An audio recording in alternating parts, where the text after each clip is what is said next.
So guys, the BBC is set to release a 10-part series based around Mary Bennet.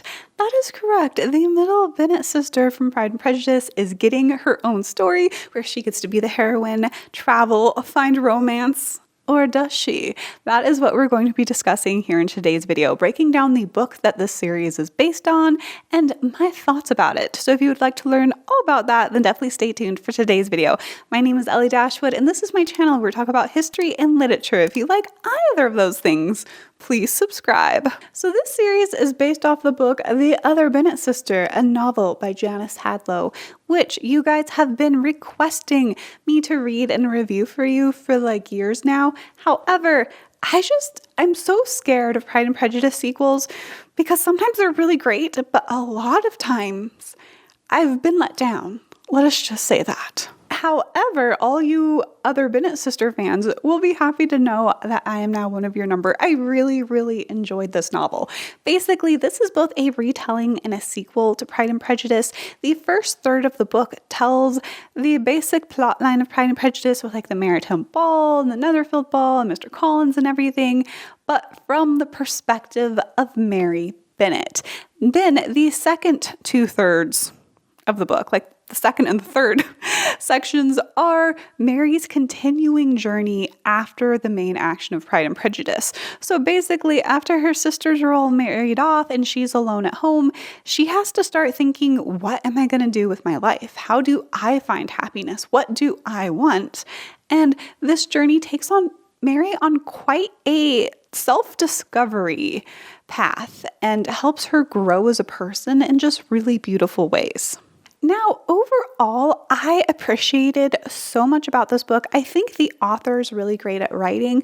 I found the characters enjoyable, the dialogue interesting. I love that Mary does do so much personal growth, which I'm going to talk about more in a little bit, but I also love how she travels. Of course, we know in the original Pride and Prejudice, Elizabeth was supposed to go with the Gardiners to tour the Lake Country. Well, guess who finally gets to go to the Lake Country? That is correct, Mary Bennet. And so I'm so excited to see that in the series. However, I feel like a lot of the key action and a lot of her personal growth actually happens in London. And I loved seeing Regency era London in the story. I actually recently went to London, guys. I know you know that I recently went to Paris because of, the recent video all about Paris. But after that, I went to London and I wanted to make you guys some London content. However, as soon as I got into London, I had this incredibly stressful experience. It put my body in like this super sort of like fight or flight survival mode that was kind of hard to come out of. Now, the reason I'm sharing this drama, though, is once I got into my new hotel and I was finally able to breathe and then also just relax, I put on Headspace, which is this video's sponsor. So basically, Headspace is your everyday guide to mental health. They have so much like breathing exercises, meditations, sleep casts, and it is very hard to sleep if you are in fight or flight mode. I know this. Also, you can do it anywhere, and I breathed in Hyde Park, which is actually really cool. And there's a giant monument to Albert. So I was like meditating next to Albert, one of their meditations, which I love because it not only combines like very grounding breathing exercises that help me feel more embodied and like less in a panic mode, but also it has like these sort of mental health thoughts or tips that I find very like bite-sized and manageable that help me like in the long term. Was feel 1% better. Self-care is truly a marathon, not a sprint. And basically the lesson I took away from it was that whatever I'm doing, I can always just sort of check in with myself and be like, okay, what can I do right now? What little change can I make to just make myself feel 1% better? And this affected the rest of my trip. And so when I'd be at a museum, I would realize I was feeling like super overwhelmed. And then I'd be like, wait a second, what can I do to just feel like 1% better? Oh, I'm overheated. I'll take off my scarf. And so basically, It had long-term ramifications that made the rest of my trip pretty great. So if you want to build up better sleep and mental health, then definitely click the link in the description below or scan my QR code to try out Headspace for free for 60 days. That is a 2-month trial where their standard trial is only 2 weeks. So definitely use the link or the QR code if you want to try them out. So back to the Other Bennet Sister, I really loved when she was in a Regency era London. So those are the good things. The next couple of things I want to share, they're not exactly criticisms. They were just thoughts that I kept having while reading this book. And one of them I think is very important. At least it's important to me to note. And that is that I feel like Mary Bennet in this novel has been significantly changed from the original Mary Bennet character of Pride and Prejudice. I think we get a Mary at the beginning of the story, right, before she's gone on the personal growth journey, basically is much more likable, humble, self-aware, relatable than is Mary of OG fame. And I'm not saying that this is a criticism, because I feel like if you are writing a novel like this, of course, you are never going to be able to capture the original character Austen wrote, because first of all, you're not Austen, also because we are such subjective readers. Like I've talked about this before in the video, Is Mr. Darcy a Jerk? How we ended up with the cinnamon roll sweet Mr. Darcy, who has been stripped a lot of his pride in the 2005 Pride and Prejudice.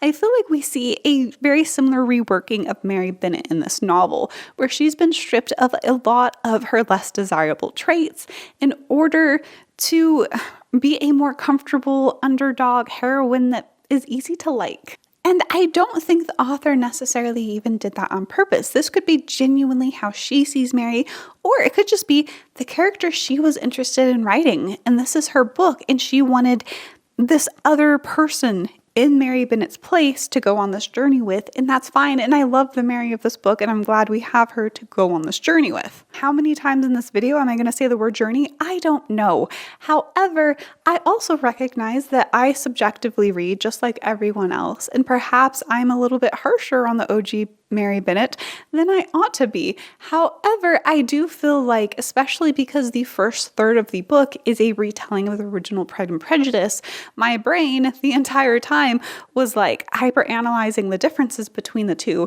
And I do feel like there are very objective points that could be pointed out where Mary Bennet has been changed. I feel like there are scenes that have been left out in this new retelling where Mary was not at her best, such as when she was looking down on the generality of female minds, which she is clearly superior to. However, I also feel like this happens in more subtle ways. For example, there's a scene where Mary Bennet gives a very classic Mary Bennet quote, as it was in the original novel, and then later in the same chapter, we see Mary Bennet regretting having said that, which of course thereby changes the entire undertone of that scene. And I'm not going to catalog all of these minute changes because that would be boring and pointless. I guess my only point is that while I do think I obviously subjectively read Mary Bennet as much as the next person, I think there were also very noticeable changes that achieved this rewrite of Mary and her character and her internal world. To the point where I feel like the Mary from the original book could be called OG Mary or Original Mary, and Mary in this new novel is called Mary 2.0 in my head. So I think the importance to recognize that these are two very different characters is because I think from the popularity of this novel and probably popularity of the series when it comes out, there is the chance that this might become the dominant Mary in people's imaginations and in their reading of the original book, right? Like if they love this series or this book, when they read Pride and Prejudice, that is going to influence how they see Mary. I think too, some of the other characters got a little bit rewritten, often to their detriment versus Mary. For example, Lizzie and Jane, I feel like while they are still very likable, they're a little bit less likable than they are in the original books. Of course, I feel like one of the biggest characters to get a major rewrite is Charlotte Lucas. She's been turned into almost kind of a low-key villain in this story. Charlotte is in her villain era, and I mean, it's fine. So I do think this is important to note just because it could influence people's reading of the original story. But I also feel like it's important to note that there's OG Mary versus 2.0 Mary, in that at least when I hear people talking about the series, like, oh, Mary is getting her story told now. Like, this is everything from Mary's perspective. At least in my mind, I'm like, but it's not really Mary, right? Like, this is Mary 2.0. And I accept her on those terms and I love her story on those terms, but I still don't feel like Mary, like OG Mary, is getting her story told because there's just such a big gap between the two of them, at least in my head. And I think OG Mary deserves to have her story told. And I don't think that she deserves to be erased by this other character. We need more acceptance and appreciation for OG Mary.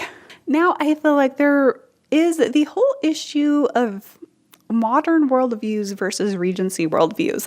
I feel like Mary's self-love journey and the underlying mental health aspects of the story are very, very modern.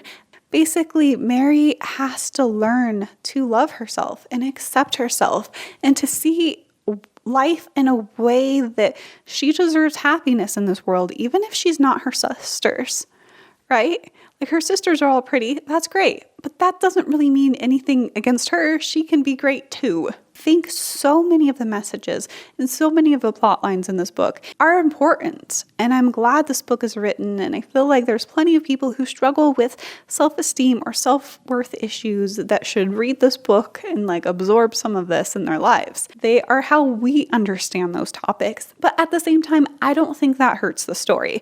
I still think they were important messages and they were well done. However, there were a couple of moments where I was just like, I feel like the Regency worldview would have served better in this plot line. So, for example, when Mary is playing the piano at the Netherfield Ball and Lizzie signals to their dad to interrupt her, the way Mary reacts to that in this novel, I think, is definitely coming from a modern perspective. We tend to be a lot more individualistic in our modern society, where they were a group and collective culture in the Regency era. I've talked about this previously in Is Your Culture Like the Regency Era? But basically, the Regency had the concept of group and family shame.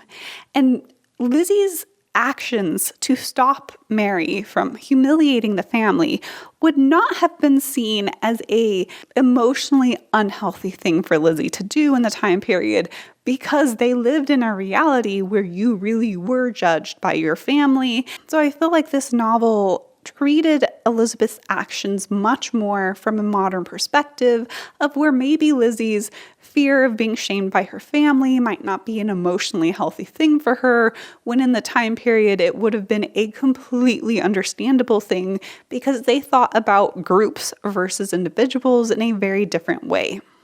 I feel like another moment that just never made sense to me is there is a time period when Mary sort of becomes friends with a guy who confesses libertine beliefs. Basically, the morally questionable, you can sleep around ideas. Mary Bennet, in my perspective, would have never been okay with that.